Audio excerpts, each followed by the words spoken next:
you need to know about Eagles-Packers. Let's go to the Comcast Business Hotline and talk to Andrew DiCecco, Eagles insider. Andrew, the A.J. Brown situation, right off the rip, this is the big story today. How concerned should we be about A.J. Brown's, not necessarily status for Sunday, because it seems like he's going to play, but this injury in general? Well, it is obviously a big story given how late in the week it is, and to not have one of your top players practicing is obviously going to be concerning. But my understanding is it's not something that's going to keep him out of Sunday. It's part of the maintenance plan. And the Eagles, to their credit, they've done a really good job of managing that throughout the last 3 seasons with A.J. A.J.'s had knee issues with the Tennessee Titans and things of that nature. So I think the Eagles have been mindful of that, and they've done a really good job.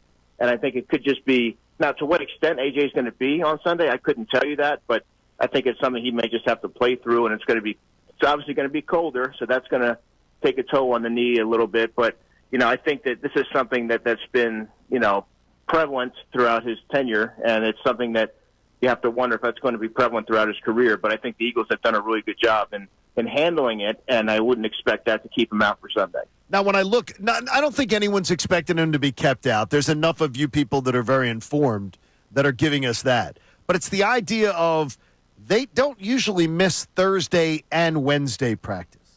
That's giving me the reason for alarm. And people are like, it's just practice. It doesn't matter. This isn't Allen Iverson. Thursday practices matter. Yeah, they absolutely do. It's the biggest practice of the week. And I just think, John, for a game of this magnitude, they're doing everything they can to get him as close to 100% as they can. Now, they're going to be at a little bit of a detriment there because now he's gone a few weeks without having those reps and practice with Jalen Hurts.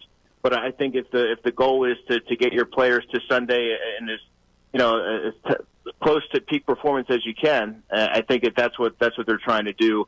And it's not optimal to miss a Thursday practice, but the Eagles are doing what they can with the time that they have. So let's take a look at the Packers. Who is the most dangerous player that's going to be on the field for Green Bay on Sunday, in your opinion? I'm going to say Jaden Reed, Connor, and the reason why I say that is he's not going to beat you in the traditional way, but he is so lethal in space and really effective at slipping past tacklers, and he had 138 yards and a touchdown against the Eagles in Week 1.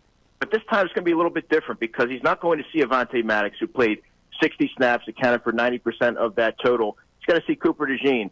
And Cooper DeJean, you see the length and the athleticism, but he has the tackling prowess, and he can keep up with someone like Jaden Reed. But he is their most explosive option. But I think their most underrated option that the Eagles must take into account is wide receiver Dontavian Wicks, who I believe he lines up most on the right side. So I don't think he's going to see Quinyon Mitchell or Cooper DeJean so much. I think he's going to see a lot of Darius Slay.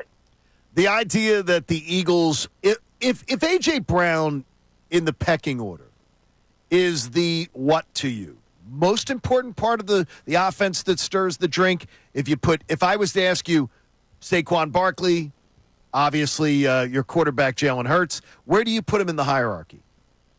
John, I think A.J. Brown's the best player on the Eagles. I think he's the most important player to that offense. I think teams play them differently when A.J.'s out there, and he opens things up for everyone else.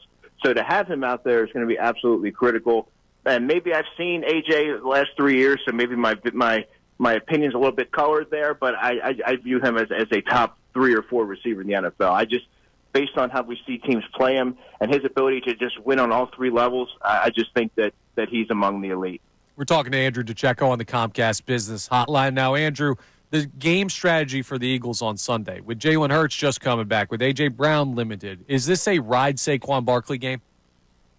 I think so. And when you look at this game, and I think we talked a little bit about this on Wednesday, I'm kind of curious to see how Kellen Moore and how Nick Sirianni choose to approach this game, because Jalen obviously hasn't practiced traditionally since December 20th. He hasn't played. He played 5 minutes in the Commanders game.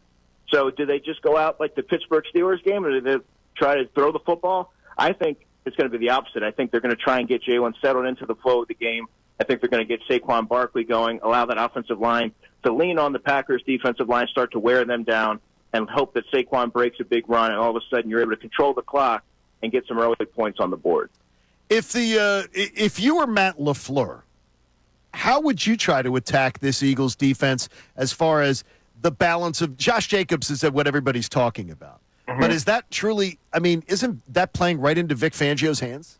Yeah, absolutely. I think that they're going to try to run Josh Jacobs and establish the run because they've really become a run-centric team throughout the season, John. But I would imagine that they're going to try to really suck the linebackers in with play action and try to get some safeties to be off their spot with the eye candy. But I would imagine that you're going to try and see them attack that second level with Zach Bond and Nakobe Dean, with tight end Tucker Kraft, with some of their running backs, and try and get Jaden Reed in space and try to attack the intermediary levels of the Eagles defense, because that, to me, is their best course of action. They don't have Christian Watson, who is their big play specialist, so I think their most sound plan of attack, because I really do believe the Eagles are going to bottle up the running game, is to attack the intermediary level of that defense. All right, Andrew, last thing for you. Oh, John has one more thing. Yeah.